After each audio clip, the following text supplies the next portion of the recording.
الحمد لله رب العالمين والصلاة والسلام على خاتم النبيين أما بعد فأعوذ بالله من الشيطان الرجيم بسم الله الرحمن الرحيم. اے عاشقان رسول،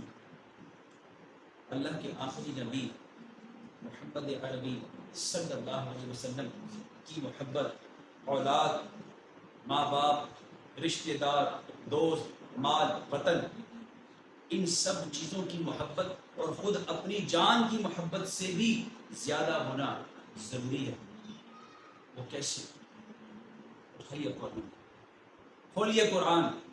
سورہ آل عمران پارہ نمبر 3 آیت نمبر 31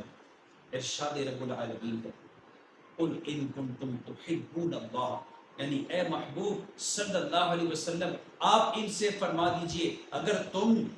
اے لوگوں، اگر تم اللہ کو دوست رکھتے ہو، اللہ سے محبت کرتے ہو تو کیا کرنا ہے؟ فَاتَّبِعُونِي، تم میرے فرما بردار ہو جاؤ، میری اتباع کرو،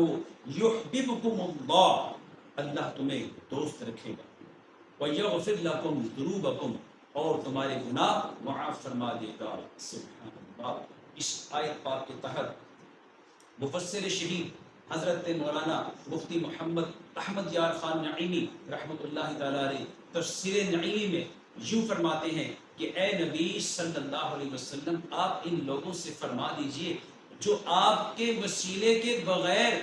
ہماری محبت کا دم بھرتے ہیں، جو اپنے آپ کو رب کا پیارا جان کر آپ سے بے نیازی اور آپ سے آزادی چاہتے ہیں، جو آپ کی اطاعت کے سوا دوسرے اسباب سے اللہ تک پہنچنا چاہتے ہیں، ان سب کو اعلان عام کر دیجئے کہ اگر تم خدا سے محبت کرنا چاہتے ہو تو نہ مجھ سے مقابلہ کرو، نہ میری برابری کرو، اور نہ مجھ سے آگے آگے چلو، بلکہ غلام بن کر میرے پیچھے پیچھے چلو، اپنے اقوال، اپنے افعال، اعمال، غرض زندگی کے ہر شعبے کو میری مثال بنا دو اور مجھ میں فنا ہو جاؤ، پھر کیا ہوگا؟ معاملہ برعکس ہو جائے گا۔ اللہ یعنی کہ رب تمہیں اپنا محبوب بنا لے گا اور تم جو چاہو گے اللہ اپنے فضل و کرم سے عطا فرمائے گا۔ اس کے ساتھ ہی تمہارے یہاں تک بات ختم نہیں،